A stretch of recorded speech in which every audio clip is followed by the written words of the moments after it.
So in the previous set of videos, we talked about the various mechanisms of nucleophilic substitution reactions of haloalkanes. So it can either follow the SN1 path or the SN1 mechanism or the SN2 mechanism. In this video, we are going to be talking about the various stereochemical aspects of nucleophilic substitution reaction.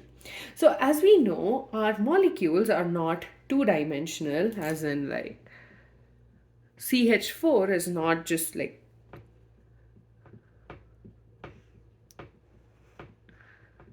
it's not that, but on the other hand, it's in such a way that two of these hydrogen atoms will be on the plane of paper, one of them will go behind the plane of paper, and one will come forward. So that's basically the arrangement of the various atoms in a molecule in a three-dimensional space is the configuration of that molecule. That is what you learned last year. So the stereochemical aspects of nucleophilic substitution reactions help us understand what is happening with respect to the three-dimensional arrangement of the molecule. So first of all, we are going to start with the first topic, that is optical activity.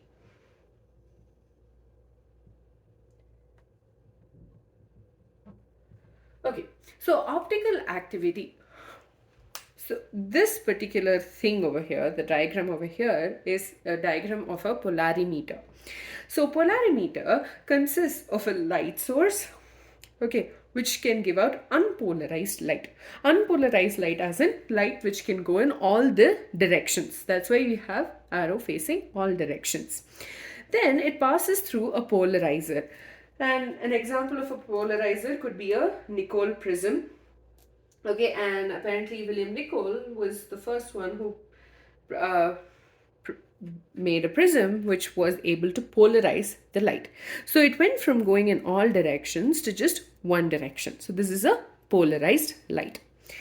This is going to pass through a sample tube. Now this tube can consist of a solution of just the sample that you're analyzing and water, right? So or for example, I still remember we had to use a polarimeter to calculate the angle of rotation, the degree of rotation, and we were given solutions of various carbohydrates like sugar or I think it was glucose too. So, and we had to figure out what was the angle of rotation, and that was basically the lab that we had to do. So you have a tube, a long tube, in which you have the solution of the particular sample that you're analyzing. And then what is happening here is, because it is passing through this, the polarized light is passing through the sample is rotating the plane of the polarized light. And that is what we will be analyzing. And the reason this is a movable analyzer is because you should actually be able to rotate it to get a clearer idea as to what the degree of rotation is. So essentially you are having an unpolarized light, polarizing it, getting it in one direction, and when you pass it through the sample tube, the sample is rotating the plane of the polarized light, and that in turn is what we are trying to calculate. So based on that, so the sample can either rotate the plane of the polarized light clockwise or anti-clockwise. If it is rotating it clockwise, it is called a laevorotatory molecule or a compound. When it is rotating the plane of polarized light in the anti-clockwise direction, it's a dextrorotatory compound. So essentially this cannot be and it is also denoted as minus and plus respectively. We cannot calculate the levorotatory and dextrorotatory just using like you can't just write if a molecule is dextrorotatory or levorotatory just by looking at its structure. We need to put it in a polarimeter and we need to understand what is happening over there. On the other hand, remember, do not confuse L and D with something that you learn later, where you have a capital D and a capital L. Now this capital D and L denotes our carbohydrates.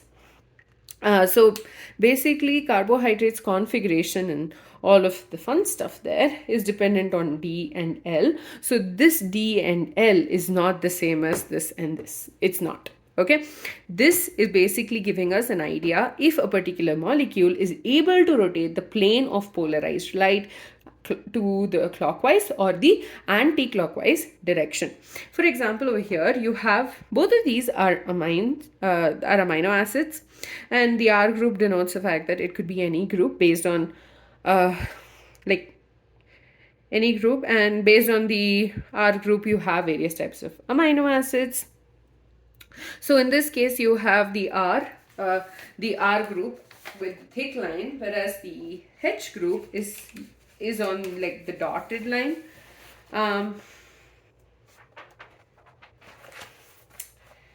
Yeah, so the solid wedge, that is this line, depicts the fact that this particular group is coming out of the paper, right? And this H group is going downwards, right? So if this was the plane, our R and H group, R is coming towards us and H is going away, and the COO minus and the NH3 plus are on the plane of paper. Whereas over here, and this is a laevorotatory molecule. On the other hand, when the R group is going away from us, that is under the piece of paper, and the H group is coming towards us, that is towards us, towards upwards, and the NH3 and COO minus are still on the plane, it is a dextrorotatory molecule.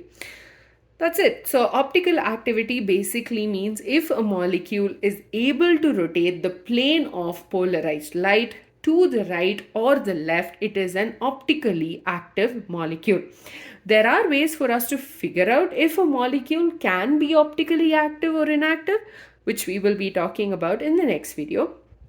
But there is no way for us to say that, okay, this molecule is going to rotate the plane of the polarized light to the right or the left. This is a polarimeter. You have a light source which gives out the unpolarized light. A polarizer like the nickel prism can be used, which polarizes the light, and when it passes through a sample tube which consists of the molecule that we want to analyze, we see that the light is rotated either clockwise or anti-clockwise. So the plane of the polarized light is being rotated. When the plane of the polarized light is rotated to clockwise direction, it is a laevorotatory molecule, whereas if it is rotated to the anti-clockwise direction, it's a dextrorotatory molecule. And L, it is denoted as small l or minus for laevorotatory, and D, that is dextrorotatory, is denoted as a small d or a plus. So in the next video we will be talking about, and also, so these are basically isomers of the molecule, and they are optical isomers. And if you remember, we did have this in brief when we learnt about the isomerism concept in class 11. And with that, we're done with optical activity. In the next video, we are going to be talking about molecular asymmetry, chirality, and enantiomers. I'm sorry for that. But we will not be learning all of them in one go. I will split them up into,